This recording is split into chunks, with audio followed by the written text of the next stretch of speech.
I'm not currently in college, but I was in college for 6 years, not that long ago, and I already had this YouTube channel back then, so I was used to trying and reviewing lots of different products, techniques, and systems. So I do feel like I have some degree of authority to give you a full guide on my personal recommendations on what you actually need, not all the flashy things that are just a waste of your money and time. This video is going to be a bit long, so I've broken it down into major topics. Corresponding timestamps will be down below, so if you're interested in something in particular, you know where to click. Okay, so let's get started with everyone's favorite topic, note-taking. Okay, so there are 3 main different ways to take your notes: using a keyboard, using a digital pencil, or using a typical pen. Writing notes on your computer will be the faster method. It's better for revision because you aren't concerned about editing things all the time. It's easily shareable and you can print everything if you need. Your main concern will be not taking verbatim notes and filtering what you're hearing and writing it in your own words. On the other hand, make sure you're not browsing in one tab while you're writing your notes in the other tab, or you'll get distracted pretty easily. So if you're typing on a computer, my recommendation is ditching any kind of file-only based software like Pages or Word and going for an online system. This means your notes are constantly synced and your college will most probably give free Wi-Fi access. So my recommendations are Notion for casual note-taking and Obsidian for more complex note-taking. Notion is an all-in-one system, so it does way more than help you take and organize notes, but it's fairly simple to use, and you can also use it for other things like personal organization, file management, and so forth. Obsidian is very tailored for note-taking in a research academic environment, so it's a great option as well. If you're using an iPad with an Apple Pencil combination, GoodNotes and Notability will be your best options. Both help you get the feeling of writing on paper, but everything is kept in digital format and organized in digital notebooks. You can also export everything in case you want to print your notes, and both apps are excellent, so I'll link down below an article that breaks down their differences for you. If you want to go old school and use paper, my recommendation is to use 1 or 2 main archiving binders for all of your subjects and leave those at home. Take a small elastic folder with you to class with a notepad. When you get home, archive those notes in your binder. Add other class notes, materials, and articles that complement your notes. But at the same time, you're still avoiding that extra strain on your back. Also, binders can be pretty bulky for a lot of classrooms, so you're better off carrying less stuff around. And if you insist on using notebooks, although they're much less forgiving when it comes to retaking and reorganizing notes, I recommend Moleskine Professional notebooks in A4 size. These are amazing quality notebooks that are resistant and hold a lot of paper. Regarding writing supplies, first tip is not to go overboard. Your go-to should include the following: a solid black pen with a fine tip like the Staedtler Fineliner, the Uniball I, a Micron Fineliner, or a Muji 0.38 pen, 2 or 3 highlighters at the most. Go for pastel and skip the neons. They usually fade a lot over time. Staedtler has a great range of pastel and neutral highlighters that's really fun to use and looks great in your notes. For post-it notes or flags, skip the post-its and invest in some good removable hard-taped flags that don't get ruined the second you put your notebook in a backpack. And here's why you should skip the post-it notes. Skip them because we don't want you to jot down things everywhere and forget where those notes are. Having a planner or a digital workspace is gold because it ensures everything is in the same place all the time. So for me, the only reason to buy a pack of sticky notes is if you're renting your textbooks and can't write on the margins themselves. The rest will be a waste of money and time, and it will actually make your life way worse. For flashcards, if that's a study method you're interested in, I highly recommend that you ditch the typical index cards and just use an app that does the exact same thing for you, in a fraction of the time, and actually selects and organizes the cards to enhance that spaced repetition experience. Writing flashcards takes a long time. It may have worked in high school, but college is a whole new level of difficulty and number of assignments. The more you can simplify your routine in certain aspects, the better. So my recommendations for this are Anki and Brainscape. Regarding gear, you don't need the latest laptop or the latest iPad to go to college. But if you want a laptop, skip gaming laptops. Those things are huge, they're heavy, and have terrible batteries.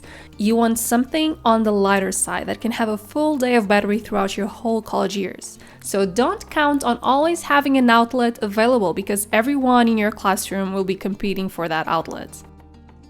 If you want an iPad, you don't need an iPad Pro to take notes and manage and read files in college. You have much more affordable options in the iPad range that will do the job just fine. If you want to invest in something related to gear, just improve your working space at home. Having a monitor, even if it's a cheap monitor that you can plug your computer to when you're studying, will make a huge difference. Also, get a good chair. It doesn't have to be expensive, but it should have some sort of adjustment that helps your back, shoulders, and neck stay in a comfortable position. And your back will thank you for this. If you go for a can-can backpack, don't forget the reinforced shoulder pads. If I knew this, my life would have been so much better in college. Those classic straps just buried themselves in my shoulders. I'm currently using a Captain & Son backpack whenever I go to work, which I highly recommend. Besides being incredibly comfortable, it's minimal and actually provides a lot of space. Go for a 15-inch instead of a 13-inch one as they fit laptops very snugly, and you'll probably need the extra room. So your best overall calendar will be Google Calendar. Google Calendar beats hands down your iCalendar as well as other free calendar apps in a lot of different ways. And you can still use it in iOS and macOS devices, so there's no downside to using Google Calendar instead. If you want to go the extra mile, you can purchase Fantastical, which offers a lot of cool different features, but honestly, Google Calendar will fit all of your needs. If you think Google Calendar is boring and would rather prefer something completely tailored for students, then I highly recommend Shovel as well. Shovel includes a great calculator, schedules your study sessions intelligently, and keeps track of the tasks assigned to each session. It also comes with a class manager, so it's a really good combination of calendar, to-do lists, and of course you can import everything from Google Calendar. If digital is not your thing, the best paper planner for students will be anything from the Hobonichi line, but my personal recommendation will be the Hobonichi Techo Cousin because it has weekly pages which are great for blocking your time, but it also has daily pages which makes writing down notes and creating to-dos for the day very easy. It's also very minimal and portable, which is always a plus. And if you're having trouble finding or affording the Hobonichi, I also recommend Moleskine or Leuchtturm planners.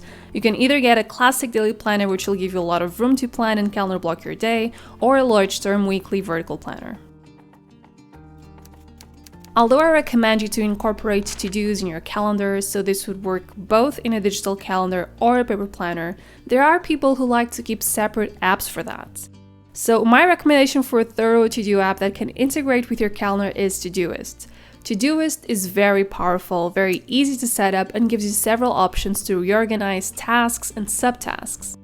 A second option you have is TickTick. TickTick has a lot of great features, including smart lists and filters, tags, sorting functions, as well as an integrated timer, collaboration features, time tracking. You can also set the task duration and so on.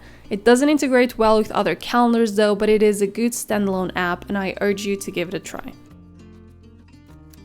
Speaking of time trackers, to keep track of your time you can use TickTick if that's the app you're using for your to-do list. If you want to set easy and quick pomodoros in your computer, there are great alternatives like Be Focused, which works in your menu bar and you can trigger timers quickly and efficiently as you're working on your computer. If you're more into aesthetically pleasing apps, the Forest app is a classic. This thing has been around for years and it looks better and better every year. And you can track all of your time spent studying and working by building a forest. You can choose and customize the type of trees that you're digitally planting, and it's a great way to stay accountable with gamification principles. And speaking of gamification, Abitica is the master of that genre. It's an app that you can use to track your habits while improving your skills in an RPG-style game. You can share progress with friends, customize your character, unlock new items and other fun stuff, and the habit tracking capabilities are actually pretty good for an app of this type, so I recommend that you give it a go. Finally, your study sessions will need a good playlist. Choosing the right type of music will improve your focus levels drastically. Without going into too much detail, basically the beat and pace of certain types of music is proved to enhance cognitive functioning and optimize your ability to concentrate. If you want a completely focused paid option based on these principles, Brain.fm will be your go-to source for this type of music. If you want a free option, and that's actually what I still use today to work, just do yourself a favor and start listening to Lo-Fi Girl on YouTube or Spotify. The music is great, and it's an ongoing radio that keeps on streaming awesome lo-fi tracks, and it's literally available everywhere. And because there are a lot of things that college will never teach you, I highly recommend that you start developing a solid and independent studying and self-learning routine to actually reach your goals beyond what the traditional education program offers you. For instance, Zach Hiley has a great class on how to study smarter, not harder. This class teaches you about stress and performance, keeping a positive mindset, note-taking strategies, study techniques, and so much more. This class is available right now on Nebula Classes, where top creators share their knowledge and experience. New classes are uploaded every week, as well as Nebula Talks too, which are inspirational short-form guest lectures. If you're already subscribed to the Curiosity Stream Bundle plus Nebula, you can upgrade for just $5 to get access to all of this great content.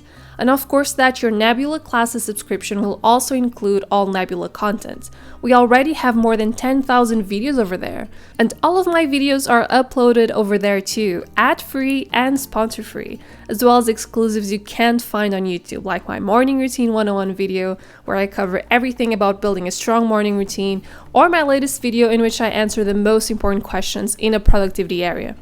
So the whole thing is $10 per month or $100 per year, but if you visit nebula.app/Mariana, you can sign up for the annual plan for only $80 per year. If you're already a Nebula subscriber, upgrading to classes is just an extra $5 per month. And that's it for my recommendations. You don't need a lot of these things to be productive in college or be a successful student. Some gear and apps may make the process more fun and more interesting, but they're definitely not required for success. So tell me down below what are your recommendations for any of these topics so that we can all help each other a little bit.